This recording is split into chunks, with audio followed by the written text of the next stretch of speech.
इस वीडियो में है कक्षा 10वीं का विषय गणित से पाठ 1 जिसका नाम है वास्तविक संख्याएं। वास्तविक संख्याओं का ये भाग 3 है। इस भाग में हम करेंगे एक्सरसाइज 1.2।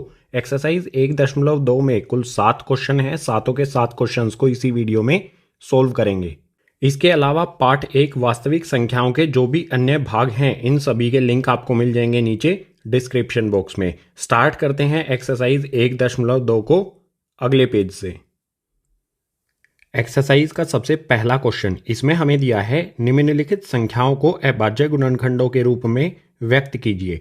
क्वेश्चन नंबर 1 में हमें कुछ संख्याएं दी गई हैं। इन संख्याओं को हमें अभाज्य गुणनखंडों के रूप में लिखना है। तो सबसे पहले में हमें संख्या दी है 140। यहाँ पर मैं लिखूंगा 140, इसके गुणनखंड कर दूंगा। सबसे पहले 2 से करेंगे।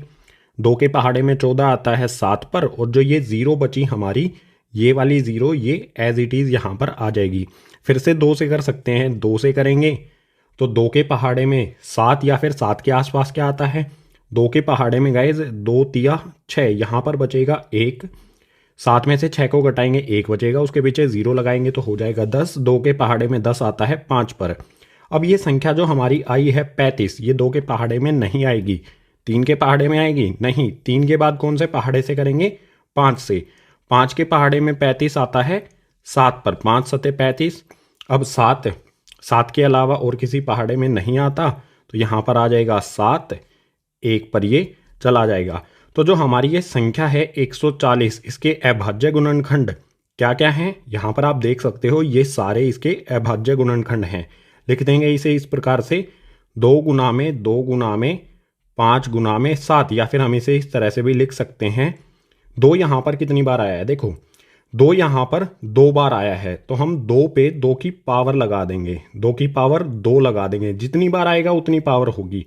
2 यहाँ 2 बार आया है तो पावर 2 लग जाएगी। उसके अलावा 5 और 7 एक एक बार आया है, तो इसे इस तरह से ही लिख देंगे 5 गुना में 7।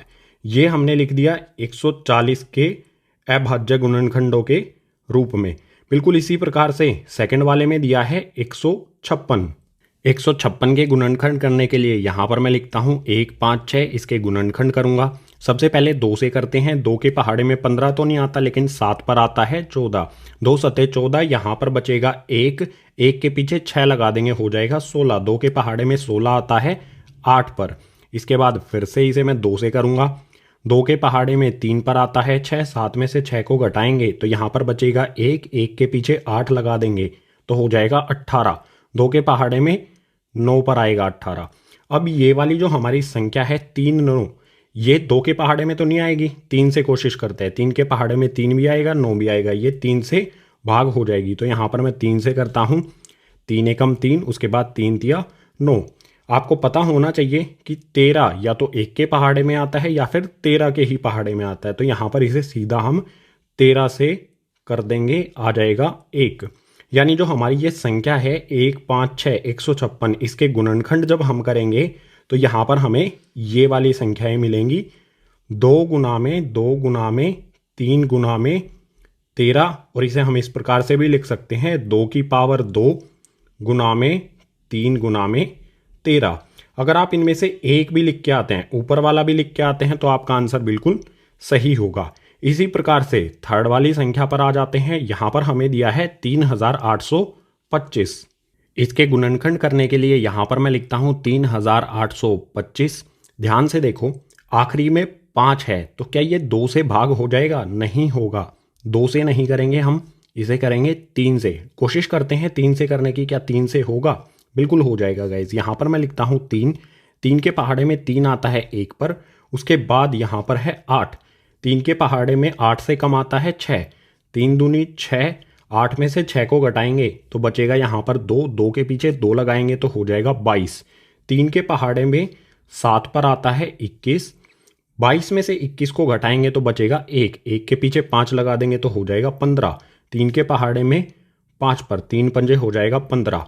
फिर से 3 से हो जाएगा, ये बिल्कुल आसान है। 3 से करेंगे तो 3 चौके 12, उसके बाद 3 दूनी 6, यहाँ पर बचेगा, यहाँ 7 जो है 6 लिया है हमने इसमें से, तो 1 बचा, ये हो जाएगा 15। फिर से यहाँ हो जाएगा 3 पंजे 15। अब ये 425 3 के पहाड़े में नहीं आता तो इसे 5 से करेंगे। 5 से करने पर क्या आएगा, 3 के पहाड़े में 5 के पहाड़े में 42 तो नहीं आता लेकिन 40 आता है। कितने पर, 5 अठे 40, बचेगा यहाँ पर 2। 42 में से 40 को घटाएंगे 2 बचेगा, 2 के पीछे 5 लगा देंगे तो हो जाएगा 25। 5 के पहाड़े में 25 आता है, 5 पर 5 पचे 25, फिर यहाँ पर आ जाएगा 85। इसको भी हम करेंगे 5 से, 5 एकम 5, 8 में से 5 को घटाएंगे तो बचेगा 3, 3 के पीछे 5 लगा देंगे तो हो जाएगा 35। 5 के पहाड़े में 35 आता है 7 पर। हमारी संख्या मिली है हमें 17। 17 या तो 1 के पहाड़े में आएगा या फिर 17 के पहाड़े में आएगा, यानी यहाँ पर 17 को हम 17 से ही करेंगे तो आ जाएगा 1। जो हमारी ये संख्या है 3825, इसके जब हम गुणनखंड करेंगे तो हमें प्राप्त होगा 3 गुना में 3 गुना में 5 गुना में 5 गुना में 17। या फिर हम इसे इस प्रकार से भी लिख सकते हैं, 3 यहाँ पर 2 बार आया है, 3 2 बार आया है और 5 2 बार आया है, तो 3 पे मैं लगा दूंगा पावर 2, गुना में 5 पे भी लगा दूंगा पावर 2 और गुना में आ जाएगा 17। दोनों में से किसी भी एक तरह से हमें इसे लिखना होगा। सो थर्ड पार्ट यहां पर हो गया कंप्लीट। क्वेश्चन नंबर 1 के और 2 पार्ट हैं, उनको देखते हैं गाइज नेक्स्ट पेज पर।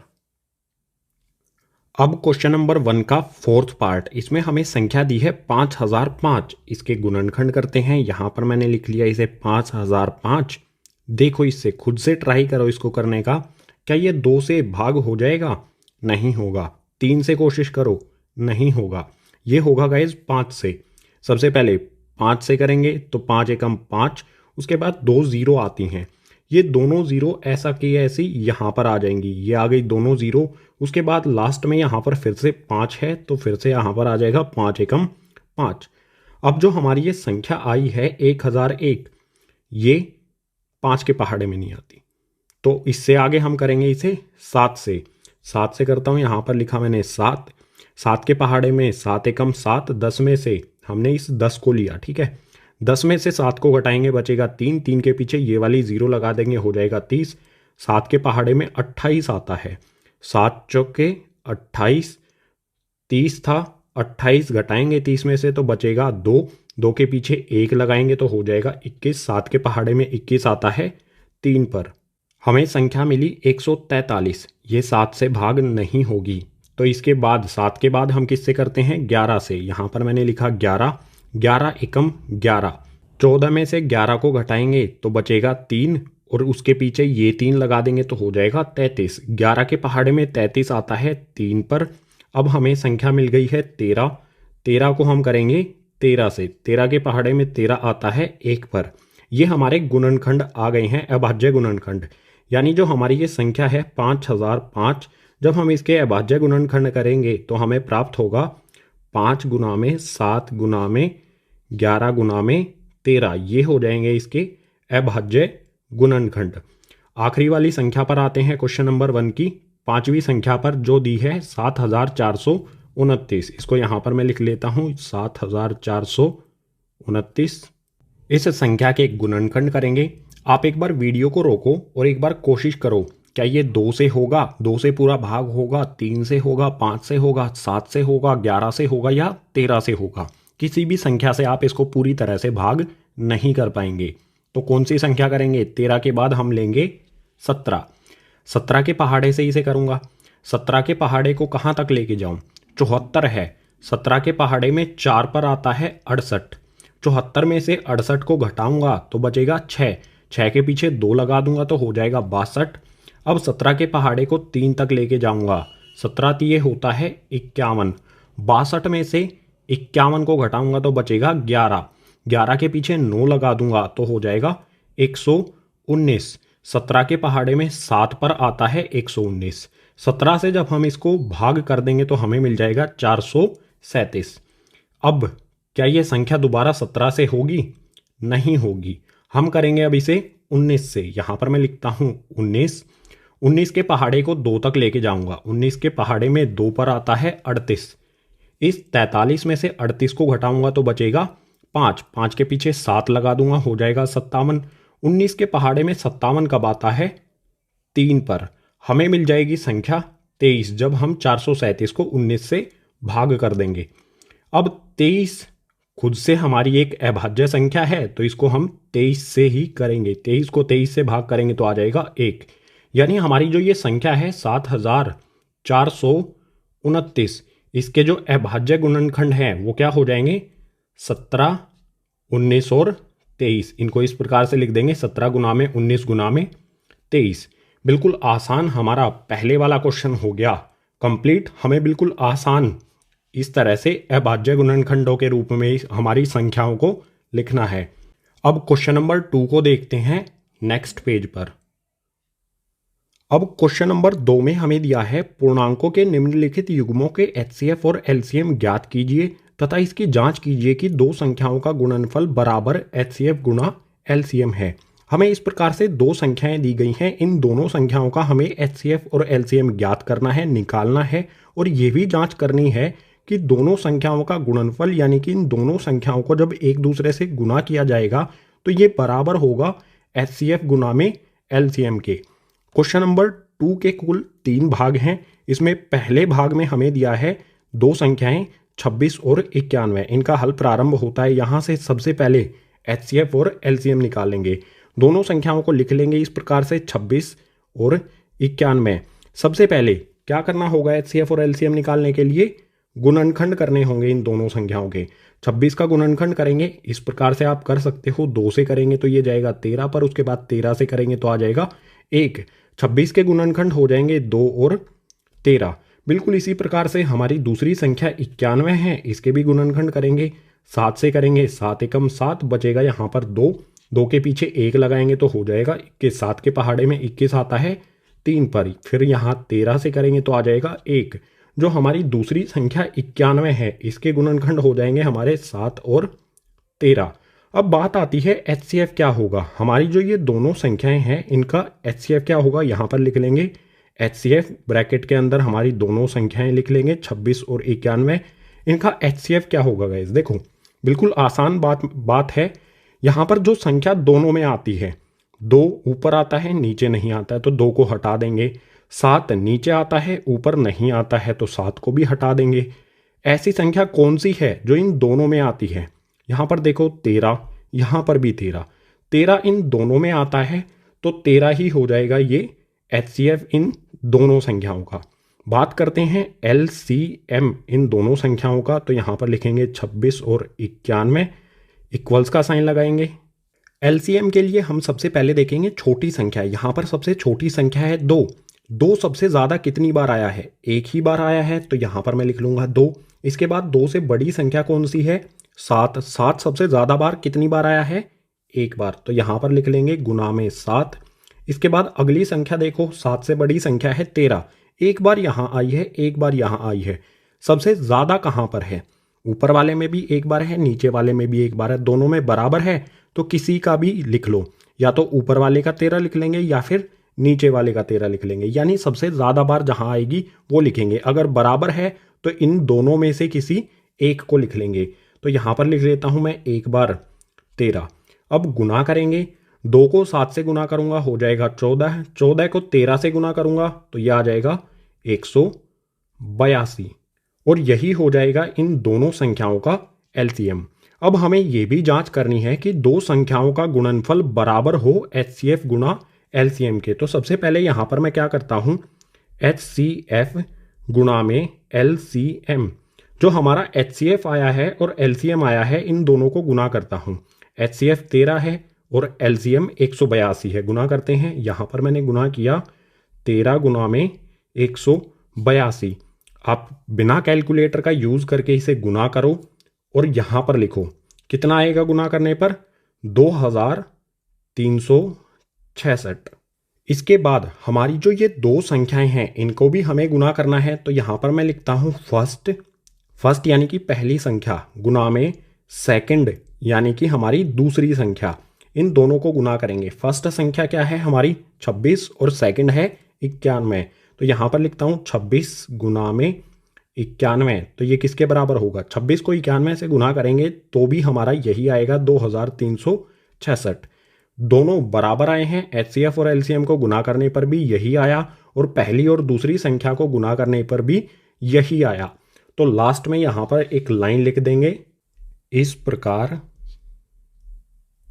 हमारी पहली संख्या यानी कि फर्स्ट नंबर गुना में सेकंड वाली संख्या हमारी जो है 91, जब हम इन दोनों को गुना करते हैं तो हमारा 2366 आता है, जो कि बराबर है HCF गुना में LCM के। HCF और LCM को गुना करने पर भी बिल्कुल हमारा यही आता है। तो हम कह सकते हैं पहली संख्या गुना में दूसरी संख्या बराबर होगा HCF गुना में LCM। अब जो हमारा इसके बाद वाला पार्ट है उसको देखते हैं नेक्स्ट पेज पर, सेकंड वाले पार्ट को।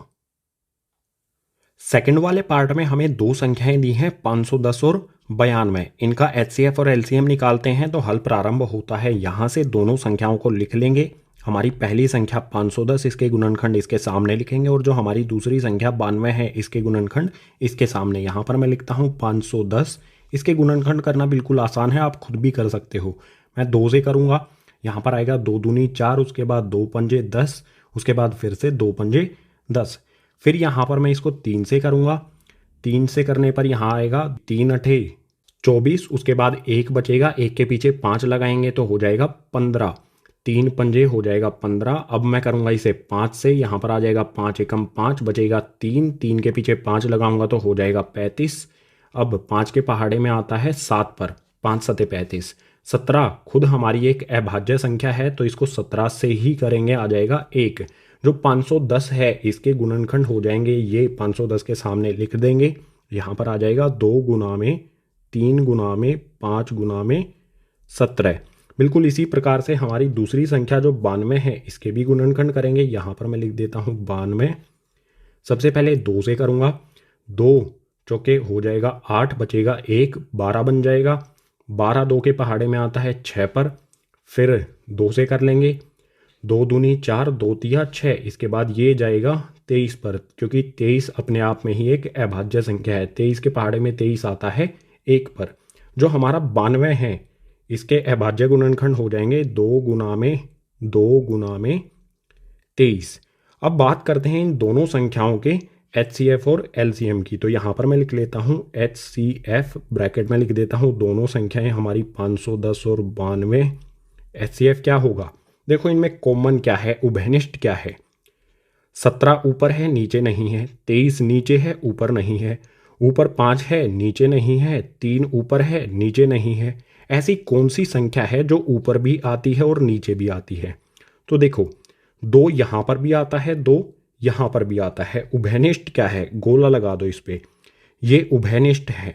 दोनों में एक बार 2 आया है तो 2 ही इसका हो जाएगा HCF। ठीक है, जो हमने ये गोला लगाया है इसे हटा देता हूँ, HCF हमने ज्ञात कर लिया है। बात करते हैं LCM की। इसी तरह से लिखेंगे LCM, पहली हमारी संख्या 510 और दूसरी संख्या 92 बराबर में LCM क्या होगा। सबसे छोटी संख्या है हमारी 2, ऊपर 2 एक बार आता है, नीचे 2 बार आता है। तो हम किसको रखेंगे, जहाँ पर ज़्यादा बार आता है। 2 बार यहाँ आया है ये, ठीक है, तो ये रखेंगे हम LCM वाले में। यहाँ पर लिखूंगा मैं 2 गुना में 2, जिसमें ज़्यादा बार आएगा ना वो रखना है। 2 से बड़ी संख्या कौन सी है, 3। यहाँ पर एक बार आया है और कहीं पर भी 3 नहीं आया है तो एक बार ही आ जाएगा, यहाँ आ जाएगा गुना में 3। इससे बड़ी संख्या कौन सी है हमारी, यहाँ पर है 5, नीचे नहीं है, सिर्फ एक बार यहीं पर दिखाई देता है तो यहाँ पर आ जाएगा गुना में 5। इससे बड़ी संख्या कौन सी है हमारी, 17 एक बार आया है और 23 एक बार आया है। इन दोनों को लिख लेंगे, गुना में यहाँ आ जाएगा 17, गुना में आ जाएगा 23। इनको गुना करेंगे, गुना करने पर क्या आएगा, यहाँ पर आ जाएगा गाइस 23,460। ये आ जाएगा LCM इन दोनों संख्याओं 510 और 92 का।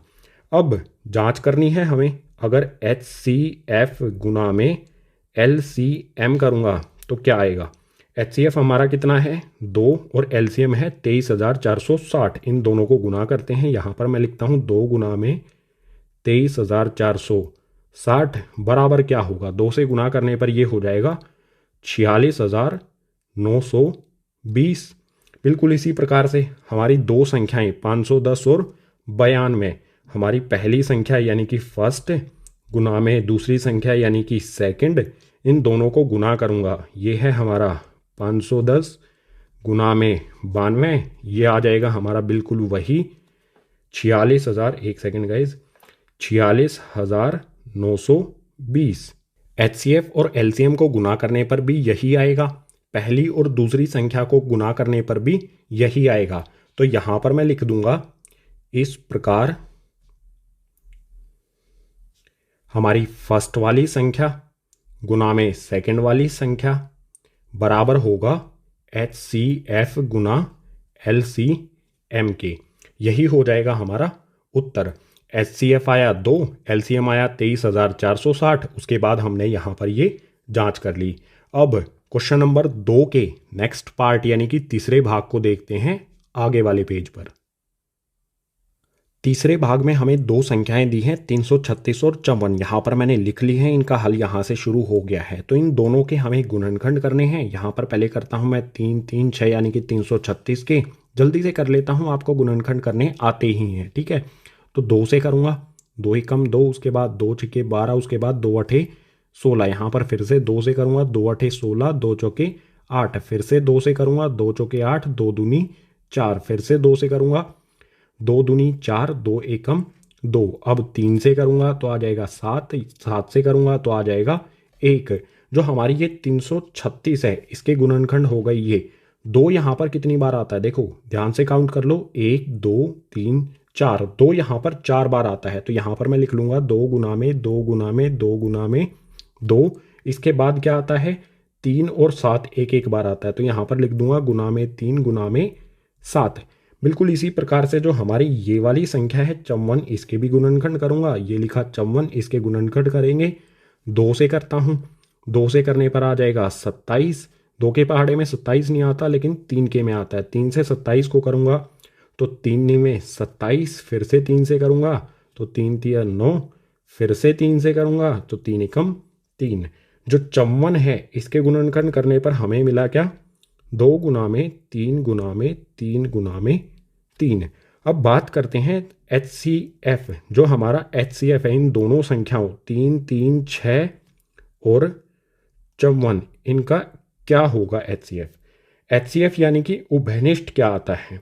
देखो यहाँ पर उभयनिष्ठ क्या है, एक एक बार दोनों में 2 आया है, इसके बाद और भी कुछ आया है।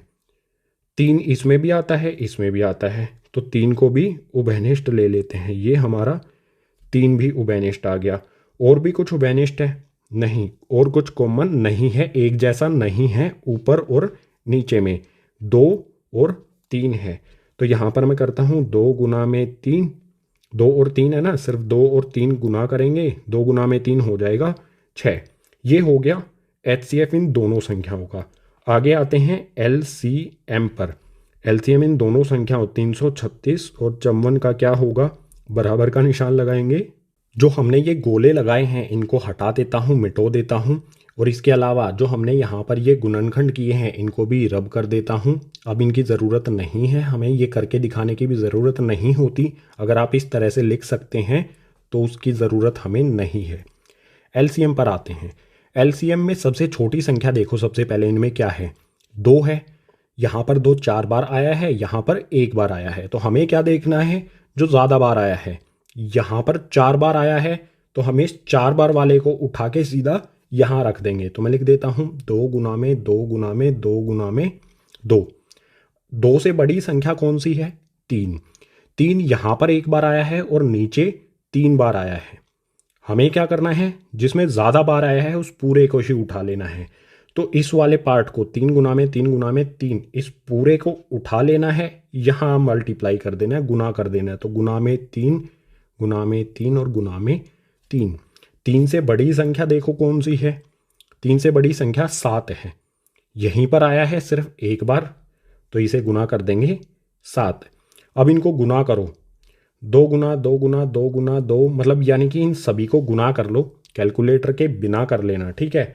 गुना करने पर जो भी हमारा उत्तर होगा वही हो जाएगा LCM। खुद से गुना करो, क्या उत्तर आएगा आपका, क्या 3024 आया।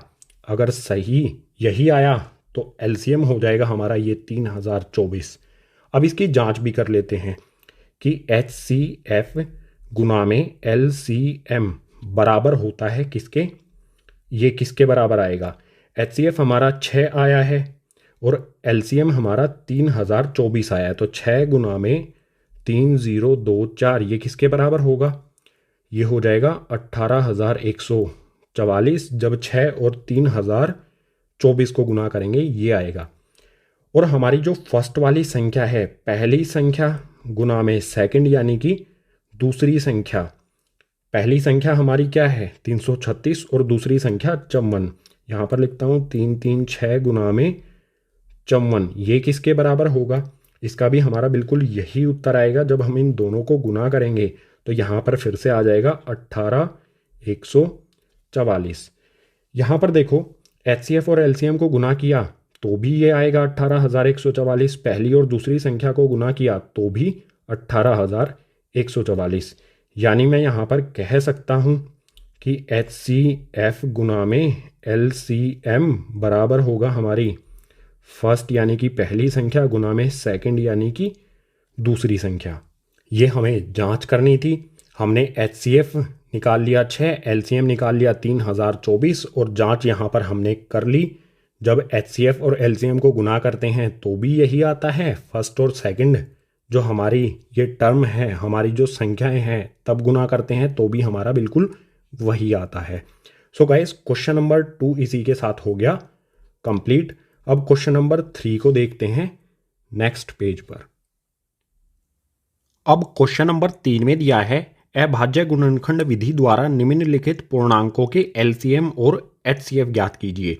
जो भी हमें यहाँ पर ये संख्याएं दी गई हैं इनका हमें LCM और HCF निकालना है अभाज्य गुणनखंड विधि का इस्तेमाल करके। सो फर्स्ट पार्ट में यहाँ पर हमें संख्या दी है 12, 15 और 21, 3 संख्याएं हैं। इनका LCM और HCF निकालते हैं। हल शुरू होता है यहाँ से। तीनों संख्याओं को लिख लेंगे इस तरह से, 12 आ गया, 15 लिख लिया और इसके बाद तीसरी संख्या आ गई हमारी 21। तीनों संख्याओं के हमें अभाज्य गुणनखंड करने हैं। सिंपल जैसे गुणनखंड करते हैं वही करना है, ठीक है।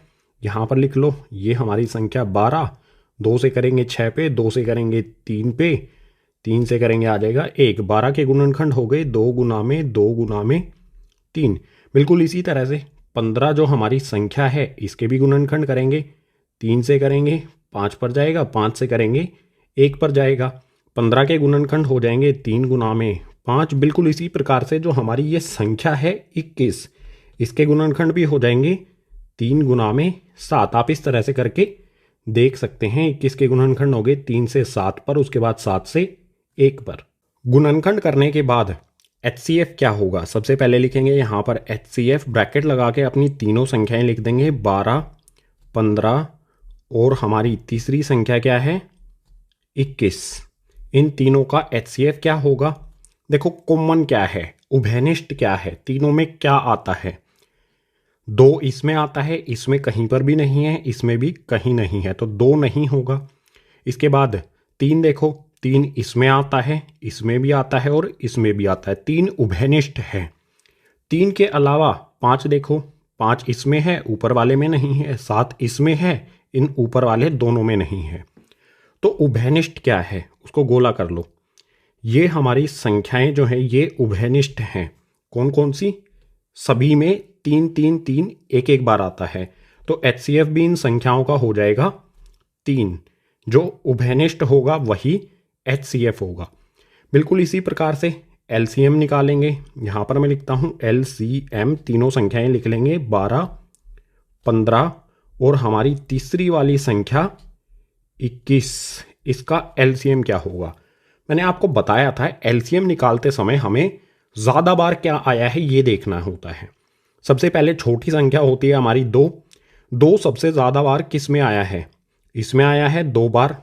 तो इस पूरे को उठा लो, 2 गुना में 2, इसको उठा के सीधा हम यहाँ पर लिख देंगे। लिख देता हूँ 2 गुना में 2।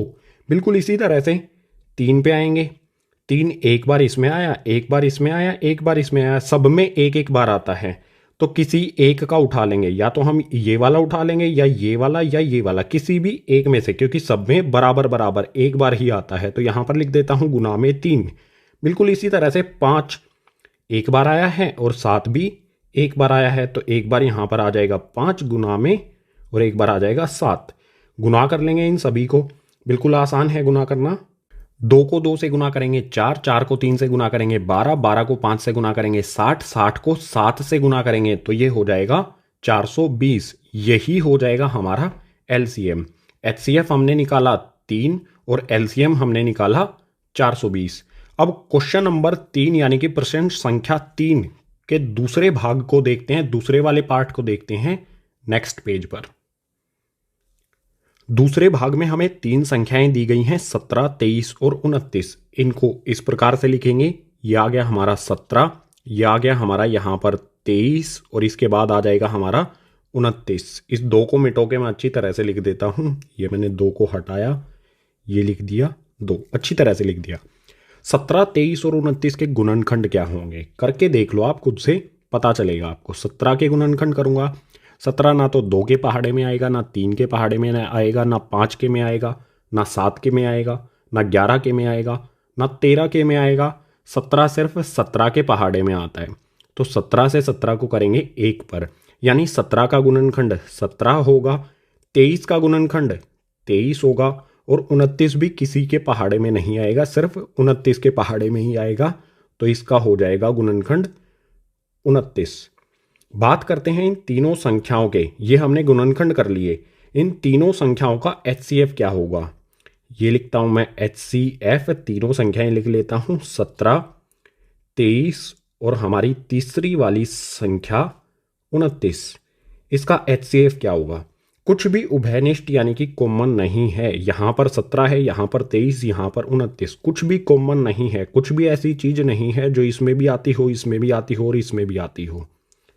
तो इस कंडीशन में, इस स्थिति में एचसीएफ होगा हमारा 1। ठीक है, एलसीएम पर आ जाते हैं। ये लिखा मैंने एलसीएम। एलसीएम 17, 23 और हमारी तीसरी वाली संख्या 29 का क्या होगा? एलसीएम में मैंने क्या कहा था, हमें हमेशा छोटी संख्या से शुरू करना है। सबसे छोटी संख्या है 17, यहीं पर आता है एक बार, तो यहाँ लिख लूँगा मैं 17। गुना में इससे बड़ी वाली संख्या यहाँ पर है 23, ये भी एक बार यहीं पर आती है, तो इसको लिख देंगे गुना में 23। इसके बाद गुना में 29, क्योंकि 29 भी यहाँ एक ही बार आया है, तो यह आ जाएगा हमारा 29। 17, 23 और 29, इन तीनों को गुना करो। गुना करने पर क्या आएगा? 11,339, 11,339। ये हो गया एचसीएफ, सॉरी एलसीएम, ये हो गया एलसीएम और एचसीएफ हमारा आ गया 1। अब क्वेश्चन नंबर 3 के लास्ट यानी कि थर्ड पार्ट को देखते हैं नेक्स्ट पेज पर।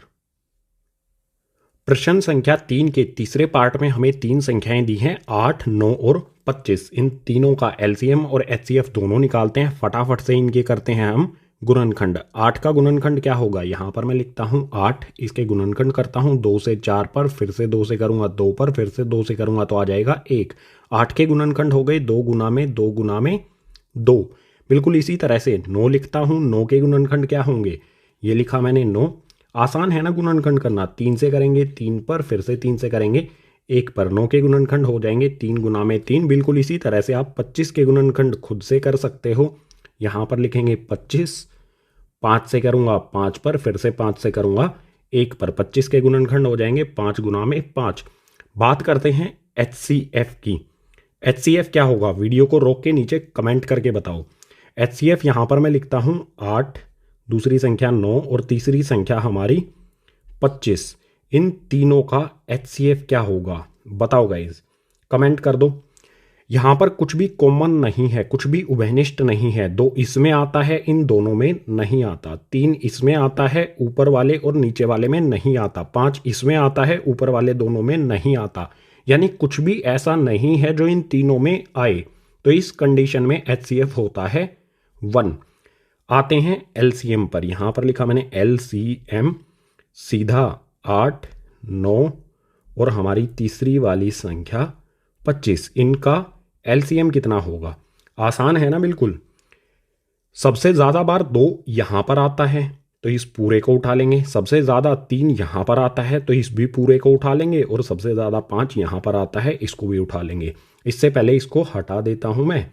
एलसीएम कितना होगा हमारा, यहाँ पर लिखूंगा मैं 2 गुना में 2 गुना में 2। 3 बार तो 2 आया है सबसे ज़्यादा बार यहाँ पर। इसके बाद गुना में आ जाएगा 3 गुना में 3 और गुना में 5 गुना में 5। आसान तरीका बताऊँ आपको, देखो 2 को 5 से गुना करेंगे 10, फिर से 2 से 5 को गुना करेंगे 10, 10 को 10 से गुना करेंगे 100 हो जाएगा। ठीक है, मतलब हमने 2 को 2 से गुना किया 4, 4 पंजे हो गया 20, 20 को 5 से गुना कर दिया 100। आगे वाली 2 संख्याएं और पीछे वाली 2 संख्याएं, इनको गुना करने पर हमारा 100 आ गया। बची हुई ये 3 संख्याएं हैं, इनको गुना कर लो। 2 को 3 से गुना करूंगा 6, 6 को 3 से गुना करूंगा 18, 18 इनको और इनको गुना करने पर 100 आया था। 18 और 100 को गुना करूंगा तो यहाँ आ जाएगा 1800, यानी कि 1800। ये एलसीएम हो जाएगा हमारे इन तीनों संख्याओं का। एलसीएम 1800 और एचसीएफ आ जाएगा 1। क्वेश्चन नंबर 3 हो गया कंप्लीट। क्वेश्चन नंबर 4 को देखते हैं गाइज नेक्स्ट पेज पर। क्वेश्चन नंबर 4, इसे पढ़ते नहीं है, सीधा समझते हैं। यहां पर हमें एचसीएफ दिया गया है 306 और 657 का। एचसीएफ कितना है इन दोनों संख्याओं का, 9। ये हमें दिया है। हमें क्या करना है, एलसीएम ज्ञात करना है इन्हीं दोनों संख्याओं का। इन्हीं दोनों संख्याओं का एलसीएम क्या होगा ये हमें बताना है। तो तरीका क्या होगा, फॉर्मूला मैंने आपको बताया था भाग 1 परिचय में, तो ज़रूर देख लेना अगर आपने भाग 1 परिचय को नहीं देखा है। लिंक आपको नीचे डिस्क्रिप्शन बॉक्स में मिल जाएगा। फॉर्मूला क्या था गाइज, फॉर्मूला अप्लाई करेंगे यहाँ पर एलसीएम गुना में एचसीएफ बराबर में फर्स्ट यानी कि हमारी पहली वाली संख्या गुना में सेकंड यानी कि हमारी दूसरी वाली संख्या। आसान सा ये फॉर्मूला है। इस फॉर्मूले में हम अपनी वैल्यूज़ को रखेंगे और हमारा आंसर आ जाएगा। एलसीएम हमें ज्ञात करना है, तो यहाँ एलसीएम ऐसा का ऐसा गुना में एचसीएफ। एचसीएफ हमें कितना दिया गया है, देखो इन दोनों संख्याओं का एचसीएफ हमें यहाँ पर दिया गया है 9। तो इस एचसीएफ की जगह पर मैं लिख दूंगा 9, बराबर का निशान लगाऊंगा। हमारी फर्स्ट यानी कि पहली संख्या कितनी है 306, तो इस फर्स्ट की जगह पर मैं लिख देता हूँ 306, गुना का निशान ऐसा का ऐसा आ जाएगा। और सेकंड यानी कि दूसरी संख्या हमारी कितनी है 657, ये लिख देता हूँ इसकी जगह पर, ये आ गया 657 यानी कि 657। एलसीएम हमारा ऐसा का ऐसा आ जाएगा, बराबर का निशान लगाएंगे। 306 गुना में 657 भी ऐसा का ऐसा। एलसीएम के साथ यहाँ पर गुना में क्या है 9, इसको दूसरी तरफ लेके जाएंगे तो ये हो जाएगा यहाँ पर भाग में, यानी कि नीचे आ जाएगा 9। ठीक है, आसान सा है कॉन्सेप्ट। गुना में इधर कुछ है, दूसरी तरफ भेजेंगे तो भाग में हो जाएगा।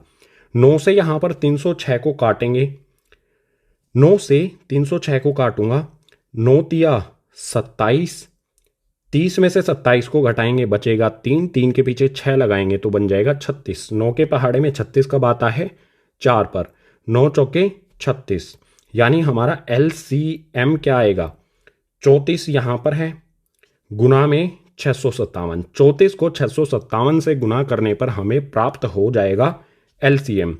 अब गुना करना बिल्कुल आसान है यार, ये तो 6ठी 7वीं वाला काम है।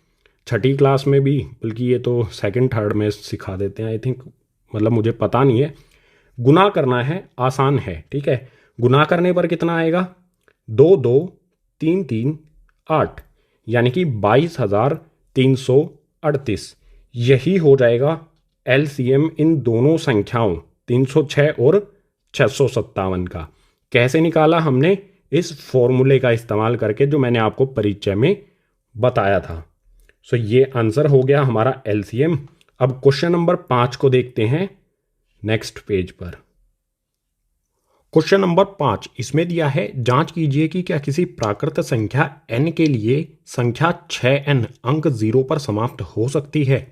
हमें जांच करनी है कि ये जो संख्या हमारी है 6n, n का मतलब यहाँ पर प्राकृत संख्या है। प्राकृत संख्या मैंने भाग 1 परिचय में बताया था कौन कौन सी होती हैं, 1 से लेके अनंत तक, 1 2 3 4 5, बिल्कुल इसी तरह से अनंत तक। तो ये हमारी एक संख्या है 6n। ये कभी 0 अंक पर समाप्त होगी, 0 अंक पर समाप्त हो सकती है क्या, ये हमें बताना है।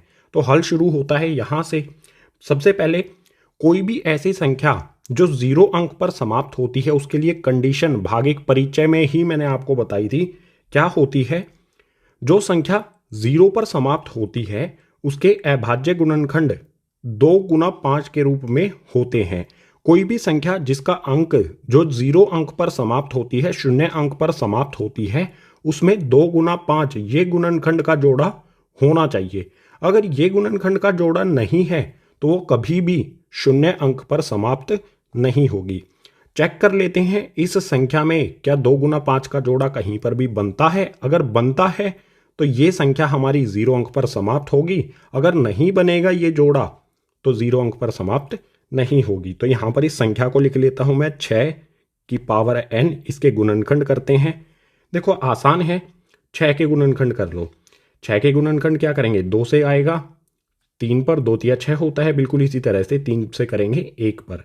जो हमारी ये संख्या है 6, इसके गुणनखंड हो जाएंगे 2 गुना में 3। इसके बाद ब्रैकेट लगा के 6 की पावर है ना, 6 की पावर n है तो 2 गुना में 3 ये हो गया 6। इसकी पावर लगा देते हैं यहाँ पर n।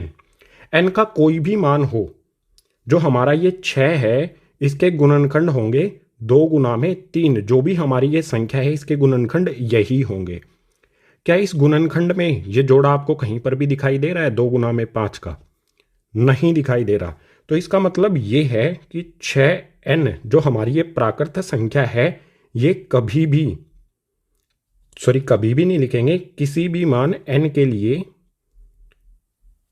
किसी भी मान n के लिए 0 पर समाप्त नहीं होगी। ये हमारा उत्तर हो जाएगा। हमें जांच करनी थी, पता लगाना था कि 6n ये संख्या किसी भी 0 अंक पर समाप्त हो सकती है, नहीं हो सकती, क्योंकि इसमें 2 गुना 5 इसके गुणनखंडों में 2 गुना 5 का जोड़ा नहीं बनता। किसी में 2 गुना 5 का जोड़ा बनेगा तो वो ही संख्या 0 अंक यानी कि 0 अंक पर समाप्त होगी।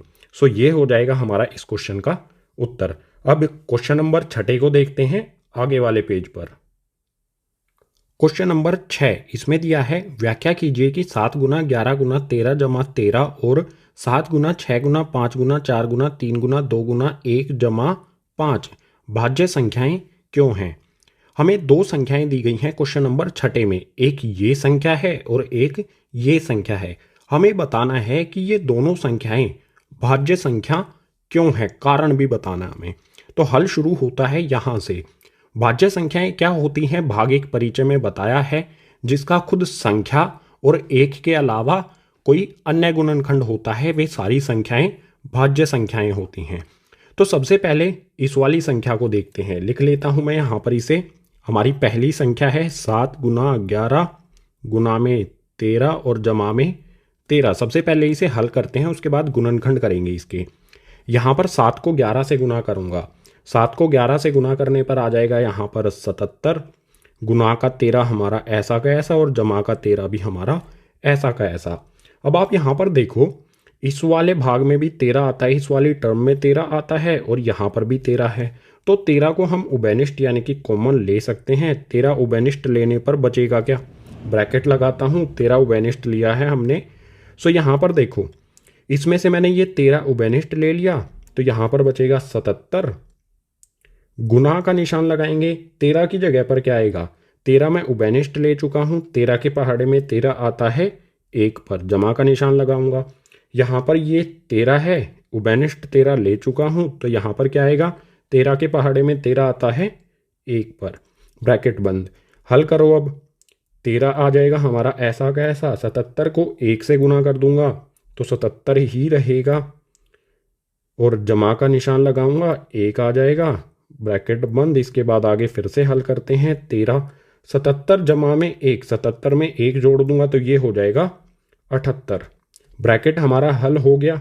ब्रैकेट और 13 के बीच में कोई भी निशान नहीं है तो इट मीन्स ये गुना है। हमारी संख्या इस रूप में आ गई है 13 गुना में 78। अब 78 के गुणनखंड क्या होंगे? देखो गाइज 78 के गुणनखंड कर लेते हैं फटाफट से। 2 से जाएगा ये 39 पर, फिर 3 से करेंगे जाएगा 13 पर, फिर 13 से करेंगे तो आ जाएगा 1 पर। गुणनखंड के रूप में हम अपनी संख्या को लिखेंगे। यहाँ पर आ जाएगा 13 गुना में 78 को मैं किस प्रकार से लिख सकता हूँ? 78 के गुणनखंड के रूप में, जो क्या है 2 गुना में 3 गुना में 13। अब हमारी जो भी ये संख्या है, यहाँ पर जो भी हमारी ये संख्या है, इसका 1 के अलावा और इस संख्या के अलावा कई सारे यहाँ पर गुणनखंड हैं। इस संख्या का गुणनखंड 13 भी है, 2 भी है, 3 भी है और फिर से 13 भी है। तो ये संख्या क्या होगी? भाज्य या फिर अभाज्य? भाज्य संख्या होगी, क्योंकि कई सारे इसके गुणनखंड हमें दिखाई दे रहे हैं। तो यहाँ पर हम लिख देंगे, यहाँ पर मैं लिख दूंगा यह भाज्य संख्या है, क्योंकि इसके 1 के अलावा अन्य गुणनखंड भी हैं। 1 के अलावा कई सारे इसके गुणनखंड हैं, इसीलिए ये वाली हमारी जो संख्या है ये हो जाएगी भाज्य संख्या। बिल्कुल इसी प्रकार से इस वाली संख्या को हल करते हैं। यहाँ पर इसे हटा देता हूँ मैं 78 के गुणनखंड को। यहाँ पर मैं लिखता हूँ 7 गुना में 6 गुना 5 गुना 4 गुना 3 गुना 2 गुना 1 और जमा में 5। ये हमारी एक बड़ी सी संख्या है। वैसे अब इसको हल करने पर यह संख्या छोटी सी हो जाएगी। आप यहाँ पर देखो, जो गुना वाले हमारी टर्म्स हैं, ये एक टर्म है और जमा के निशान के बाद हमारी एक टर्म है। इसमें 5 आता है और यहाँ पर भी 5 है, यानी कि 5 को हम उभयनिष्ठ रख सकते हैं। तो 5 को उभयनिष्ठ में रख लेता हूँ। बचेगा क्या? देखो आसान सा है। इसमें से मैंने 5 उभयनिष्ठ ले लिया, तो 5 की जगह पर 5 के पहाड़े में 5 आता है 1 पर, यानी इस 5 की जगह पर हम 1 रख देंगे। यहाँ पर आ जाएगा हमारा 7 गुना 6 गुना 1, 5 की जगह पर 1 लिखा है मैंने। उसके बाद गुना में 4 गुना में 3 गुना 2 गुना 1, जमा का निशान लगाऊंगा। 5 के पहाड़े में 5 कब आता है? 1 पर। इसको हमने उभयनिष्ठ ले लिया है, तो इस 5 के स्थान पर हम रख देंगे 1, ब्रैकेट कर देंगे बंद। सभी को गुना करो। गुना करने पर क्या आएगा? 7 को 6 से गुना करेंगे, 42, 42 को 1 से गुना करेंगे, फिर 4 से, फिर 3 से, फिर 2 से, फिर 1 से। गुना करने पर क्या आएगा? 5 हमारा ऐसा का ऐसा। इन सभी की गुना कर दूंगा तो यहाँ पर आ जाएगा 1008। सही तरह से गुना करना है, गलती नहीं करनी है। सबको गुना करने पर 1008 आएगा। उसके बाद जमा का 1 हमारा ऐसा का ऐसा, यह आ गया हमारा जमा का 1। अब हमारा यह आ जाएगा 5। ब्रैकेट के अंदर क्या होगा? 1008 में हम 1 जोड़ देंगे। 1008 में 1 जोड़ने पर हो जाएगा 1009। यहां पर भी आप देख सकते हो कि जो भी हमारी ये संख्या है, इसका इस संख्या का 1 के पहाड़े के अलावा यहां पर 5 और 1009 ये दो गुणनखंड और हैं। तो इसमें भी हम यहां पर लिख देंगे यह भाज्य संख्या है, क्योंकि इसके 1 के अलावा अन्य गुणनखंड भी हैं। हमारी दूसरी वाली संख्या ये भी भाज्य संख्या है, क्योंकि 1 के अलावा इसका 5 भी गुणनखंड है और 1009 भी इसी संख्या, हमारी इस वाली संख्या का गुणनखंड है। 1 के अलावा और उस संख्या के अलावा अन्य गुणनखंड अगर होंगे तो ऐसी संख्याओं को हम भाज्य संख्या कहते हैं। तो इन दोनों संख्याओं के यहाँ पर 1 के अलावा और इस संख्या के अलावा कई सारे गुणनखंड यहाँ पर भी हैं और यहाँ पर भी हैं। तो ये दोनों संख्याएं हो जाएंगी हमारी भाज्य संख्याएं। अब इस एक्सरसाइज 1.2 का आखिरी क्वेश्चन देखते हैं आगे वाले पेज पर। आखिरी यानी कि क्वेश्चन नंबर 7 इसमें दिया है, किसी खेल के मैदान के चारों ओर एक वृत्ताकार पथ है। इस मैदान का एक चक्कर लगाने में सोनिया को 18 मिनट लगते हैं, जबकि इसी मैदान का एक चक्कर लगाने में रवि को 12 मिनट लगते हैं। मान लीजिए वे दोनों एक ही स्थान और एक ही समय पर चलना प्रारंभ करके एक ही दिशा में चलते हैं। कितने समय बाद वे पुनः प्रारंभिक स्थान पर मिलेंगे? क्वेश्चन थोड़ा सा लंबा है, तो इसे इस आकृति से समझ लेते हैं। एक खेल का मैदान है, उसके चारों ओर एक पथ यानी कि रास्ता है वृत्ताकार यानी गोलाकार। इस गोलाकार वृत्ताकार पथ का एक चक्कर लगाने में सोनिया को 18 मिनट लगते हैं और इसी पथ का चक्कर लगाने में रवि को 12 मिनट लगते हैं। रवि और सोनिया एक ही स्थान से एक ही दिशा में एक ही समय पर, मान लीजिए इस स्थान से दोनों ऊपर की ओर इस दिशा में एक ही समय पर वे निकलते हैं, तो हमें बताना है कि वे इसे प्रारंभिक स्थान कहा गया है, जहां से वे चलना शुरू करते हैं उसी स्थान पर वे कितनी देर बाद एक दूसरे को मिलेंगे, कितनी देर बाद वो एक दूसरे से उनकी मुलाकात होगी इसी प्रारंभिक स्थान पर।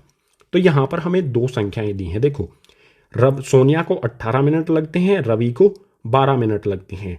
18 और 12 का हम एलसीएम निकाल लेंगे। वो एलसीएम ही वो समय होगा जब वो एक दूसरे से प्रारंभिक यानी कि इस स्थान पर एक दूसरे से दोबारा मिलेंगे। तो यहां पर दो संख्याएं हैं हमारी, लिख लेता हूं। ये है 18 और ये है हमारा 12। 18 का हम एलसीएम गुणनखंड करेंगे। 18 के गुणनखंड क्या होंगे? 2 गुना में 3 गुना में 3। 12 के गुणनखंड क्या होंगे? 2 गुना में 2 गुना में 3। गुणनखंड करना आसान है, आप इस तरह से 12 और 18 के गुणनखंड कर सकते हैं। उत्तर हमारा, गुणनखंड हमारे यही आएंगे। ठीक है, अब बात करते हैं एलसीएम की। इन दोनों संख्याओं 18 और 12 का एलसीएम क्या होगा? बिल्कुल आसान है। सबसे पहले देखो, छोटी संख्या कौन सी है गुणनखंडों में? 2। 2 के यहाँ पर एक बार आया है, यहाँ पर 2 बार आया है 2। जहां भी ज्यादा होता है उसको उठाना है हमें। 2 यहाँ पर 2 बार आया है तो इस पूरे को हम उठा लेंगे। 2 गुना में 2 को उठा के यहां लिख देंगे। ये लिख देता हूं मैं 2 गुना में 2। बिल्कुल इसी तरह से 2 से बड़ा गुणनखंड कौन सा है? 3। 3 यहां पर 2 बार आया है और यहां पर 1 बार आया। हमें हमेशा एलसीएम निकालते समय ज्यादा वाला देखना है। ज्यादा 3 यहां पर आया है, ज्यादा बार 3 यहां पर आया है, तो इस पूरे को उठा के 3 गुना 3 को उठा के हम यहां गुना कर देंगे। तो यहां लिख दूंगा गुना में 3, फिर से गुना में 3। एलसीएम कितना आएगा? आसान है गुना करना। 2 को 2 से गुना करेंगे तो हो जाएगा 4, 4 को 3 से गुना करेंगे तो हो जाएगा 12, 12 को 3 से गुना करेंगे तो हो जाएगा 36। मिनट भी लिख देंगे। दोनों एक दूसरे से दोबारा जब वे चलना शुरू कर देते हैं उसके बाद वे दोबारा इसी स्थान, प्रारंभिक स्थान पर एक दूसरे से कब मिलते हैं? 36 मिनट बाद। यही हो जाएगा क्वेश्चन नंबर 7 का हमारा उत्तर। इसी क्वेश्चन के साथ भाग 3 यानी कि एक्सरसाइज 1.2 हो जाती है कंप्लीट। उम्मीद करूंगा सभी क्वेश्चन आपको समझ आए होंगे। अगर समझ आए हैं सभी क्वेश्चंस तो ज़्यादा से ज़्यादा इस वीडियो को अपने क्लासमेट्स यानी कि सहपाठियों के साथ शेयर करो, और कोई सुझाव है तो उसे नीचे कमेंट्स में लिख दो। पार्ट 1 के अन्य जो भी भाग हैं इन सभी के लिंक आपको नीचे डिस्क्रिप्शन बॉक्स में दिए गए हैं। सभी भागों को ध्यान से देख लेना। और जो भाग 6 है इसमें इंपॉर्टेंट क्वेश्चंस कराए गए हैं, इंपॉर्टेंट क्वेश्चंस दिए गए हैं। इस भाग को भी ज़रूर देख लेना है याद से, क्योंकि इसी तरह के क्वेश्चन एग्जाम में आपके आने वाले हैं।